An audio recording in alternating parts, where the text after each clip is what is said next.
Halo, bertemu kembali dalam channel pembahasan soal-soal fisika. Kali ini kita akan membahas soal yang berkaitan dengan asas Planck. Ya, seperti pada soal yang sudah tertera pada layar. Nah, di situ terjadi pencampuran antara air yang masanya 200 gram dan bersuhu 30 derajat Celcius dengan air yang bermassa 100 gram dan bersuhu 90 derajat Celcius. Nah, berapakah suhu air campuran tersebut setelah terjadi keseimbangan termal? Nah, dalam kasus ini ada dua benda yang dicampurkan, di mana kebetulan bendanya adalah sama, yaitu air. Nah, menurut Planck bahwa kalor yang dilepaskan sama dengan kalor yang diterima. Dalam hal ini, yang melepas kalor adalah air yang bersuhu tinggi, sementara yang menerima kalor adalah air yang bersuhu rendah. Untuk menyelesaikan soal tersebut, nah kita bisa membuat bantuan dengan diagram kalor seperti yang sudah kita pelajari sebelumnya. Nah, dengan bantuan berupa garis miring seperti ini. Kemudian untuk bagian atas kita beri nama titik. Kita beri nama titik A. Nah, di sini nanti untuk meletakkan besaran-besaran yang dimiliki oleh benda yang bersuhu tinggi, sementara yang bawah untuk besaran-besaran pada benda yang bersuhu rendah, kita beri nama titik B sebagai contoh. Nah, kemudian kita melihat bahwa air yang bersuhu tinggi tadi suhunya kita beri nama misalkan T1, yaitu sebesar 90 derajat Celcius, dan masanya kita beri simbol M1 sebesar 100 gram. Sementara untuk titik B, suhu air tadi kita beri nama T2 30 derajat Celcius, masanya kita beri simbol M2 sebesar 200 gram. Nah, karena kedua benda ini dicampur, maka air yang suhunya tinggi akan melepaskan kalor sehingga suhunya turun.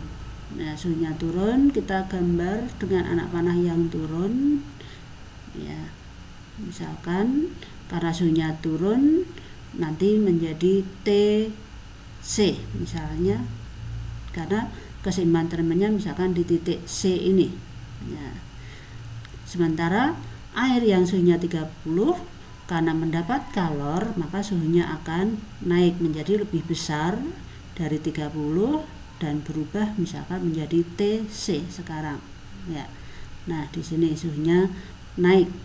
Nah, di titik C inilah letak keseimbangan termalnya, Nah, dari sini kita melihat untuk air yang bersuhu tinggi mengalami penurunan suhu dari 90 menjadi TC, maka ada perubahan suhu sebesar delta T, yaitu besarnya 90 derajat Celcius dikurangi TC, karena TC nya kita belum tahu. Sementara untuk air yang bersuhu 30 karena mendapat kalor tadi, maka suhunya naik menjadi TC.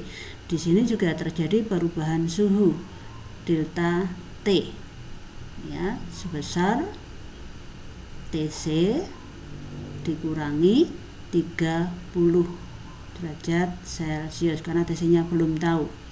Nah, kemudian kalor yang diterima kita beri nama saja, yaitu Q2. Sementara untuk yang melepas kalor tadi, besarnya kalor yang dilepas kita beri simbol Q1. Ya. Oke. Nah, menurut Planck tadi bahwa kalor yang diterima dalam hal ini adalah air yang bersuhu rendah, besarnya sama dengan kalor yang dilepas. Kalor lepas Nah, di sini yang melepas kalor adalah air yang bersuhu 90 derajat Celcius. Nah, kita ingat pada materi sebelumnya bahwa besar kecilnya kalor yang diterima atau yang dilepas sebanding dengan massa benda, sebanding dengan kalor jenis benda, dan sebanding dengan perubahan suhu atau delta T. Maka sekarang kalor yang diterima tadi adalah Q2,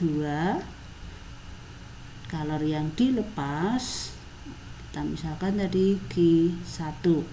Maka di sini kita bisa menuliskan untuk Q2 menjadi M2 kali C, dalam hal ini adalah C air, dikalikan delta T pada yang menerima kalor, yaitu kita beri kurung saja TC minus 30 ya, biar mudah kita mengerjakan tanpa satuan.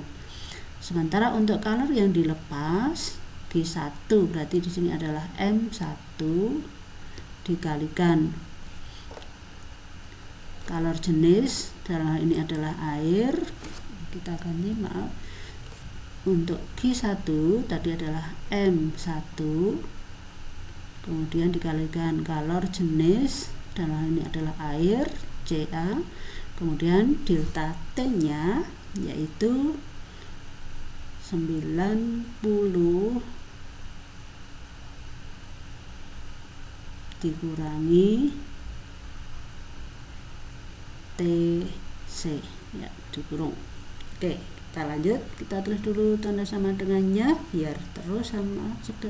M2 kita masukkan M2 yaitu sebesar 200 gram ya, kemudian C air di sini adalah 1, kemudian dikalikan TC tetap karena belum tahu minus 30, kemudian M1 sebesar 100, kemudian C air 1 dikalikan 90 minus T kali C TC. Nah, di sini ada 1 bisa hilang, ini juga sama. Nah, sekarang tinggal 200 dikalikan TC, maka hasilnya 200 TC minus dari tanda ini minus, kemudian 200 dikalikan 30 diperoleh 6.000 ya, sama dengan sebelah kanan, ruas kanan 100 dikalikan 90 9.000, kemudian ini minus ya, 100 dikalikan TC 100 TC. Nah, di sini sekarang yang punya variabel dijadikan 1, yang tidak dijadikan 1. Nah, misalkan untuk yang sebelah kanan angka 9.000 biar tetap di sini. Maka sekarang yang 6.000 minus 6.000 kita pindah ke ruas kanan menjadi positif 6.000. Sementara untuk yang ruas kiri 200 TC tetap di ruas kiri TC. Kemudian yang minus 100 TC pindah ke ruas kiri menjadi positif 100 TC. Nah, kita jumlahkan 200 TC plus 100 TC 300 TC sama dengan 9.000 ditambah 6.000 15.000. Nah, untuk mencari TC maka diperoleh 15.000 dibagi 300 ya, akan diperoleh 50 derajat Celcius. Nah, berarti di sini suhu akhir campuran tersebut adalah 50 derajat Celcius, di mana 50 derajat Celcius ini adalah lebih tinggi dari 30 derajat Celcius tetapi kurang dari 90 derajat Celcius. Nah, demikian anak-anak pembahasan kita kali ini berkaitan dengan asas Black. Ya, silahkan kalian bisa mencoba dengan cara yang sama untuk soal-soal yang lainnya. Sampai bertemu kembali di lain kesempatan. Terima kasih.